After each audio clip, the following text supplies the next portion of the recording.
one of the most perfect trainings is to be around other humans.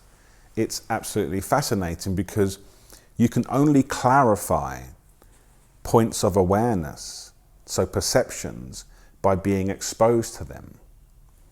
And how this goes about, if you imagine the nighttime sky full of stars, and each of these stars are these nodal points that we hold on to. I'm a man, my name's Joe, I need this food, I need to be dating, I don't have enough money, I wish I was like this, oh, I'm really happy I'm like that. So positive and negative stars that we've completely randomly labeled. And what happens through this type of discourse, because it's already within you, is the sun of awakening rises and it just outshines the stars. They don't go anywhere. Nothing goes away, but they're outshone by the luminosity of your own being.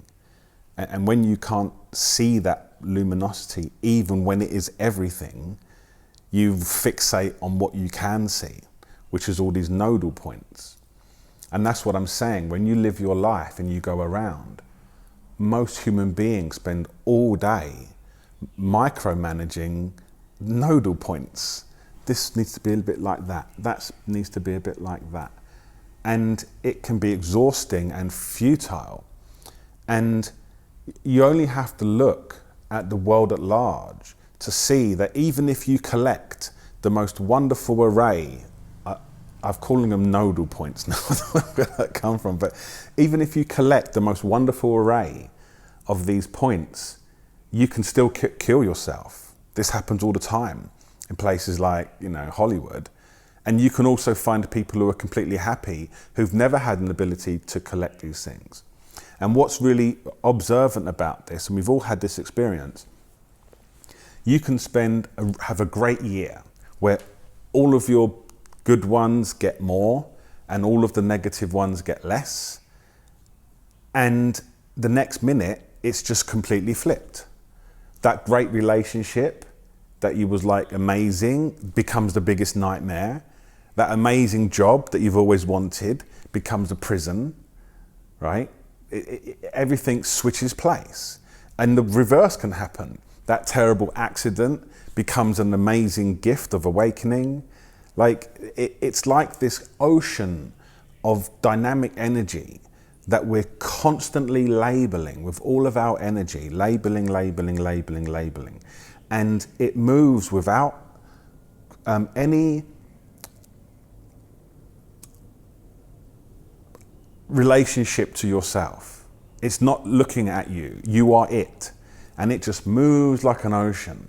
And whenever you find yourself fixated on these nodal points, what happens is we have this ocean stretching us everywhere.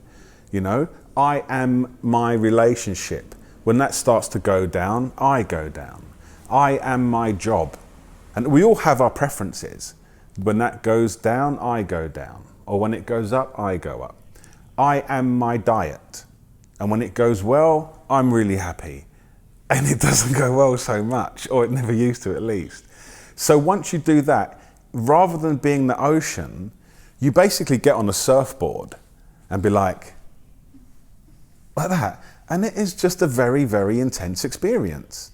And I've never met anybody that can do it very well for very long. And even if they do, they then at some point in their lives, they say, and now what? I've surfed everything, I know everything, I've got a great business. They always find this emptiness. And what that emptiness is, it's the truth.